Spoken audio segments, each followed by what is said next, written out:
చూడండి, మీరు చూస్తున్నది వచ్చేసి లక్స్ మీటర్. ఇది వెలుతురు ఎంత ఉందనేది చూపిస్తుంది. ఫర్ ఎగ్జాంపుల్కి ఈ రూమ్లో 172 ట్యూబ్ లైట్ వేసాం కదా. ట్యూబ్ లైట్ వేసిన తర్వాత 172 వచ్చింది. ఈ రూమ్లో ఇంత వెలుతురు ఉందన్నమాట. అదే బయటికి తీసుకెళ్దాం, ఎండకు ఎంత వెలుతురు ఉందనేది చూస్తాం. ఇప్పుడు చూడండి, బయటకు వచ్చే కొద్దీ పెరుగుతుంది లక్స్ యూనిట్స్ ఎంత ఉందనేది హోల్డ్ చేస్తాను. బయట మనకి ఎండకు కనపడట్లేదు, ఎల్సిడిలో హోల్డ్లో పెట్టా. 1324 లక్స్ యూనిట్స్ ఉంది. చూడండి ఎంత బ్రైట్నెస్ ఉందో. బయట సూర్యుని వెలుతురు అంత ఉంటుంది.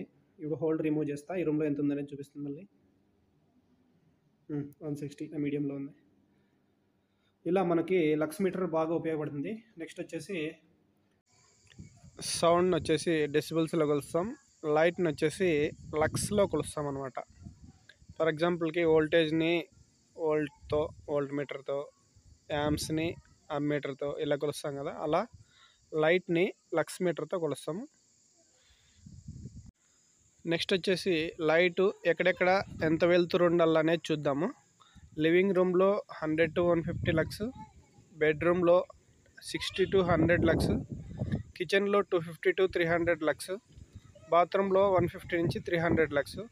మ్యాక్సిమం ఆఫీస్ జనరల్గా ఫర్ ఎగ్జాంపుల్కి మనము ఏదైనా కానీ ఆఫీస్కి వెళ్ళినాం, అక్కడ వర్క్ చేస్తున్నాం అనుకో, అక్కడ మినిమం 300 to 500 లక్స్ ఉంటే సరిపోతుంది వర్క్ ఏరియాస్లో. ఇలాంటి మరిన్ని ఇన్ఫర్మేటివ్ వీడియోస్ కోసం మన ఛానల్ని సబ్స్క్రైబ్ చేసుకోండి. Thanks for watching.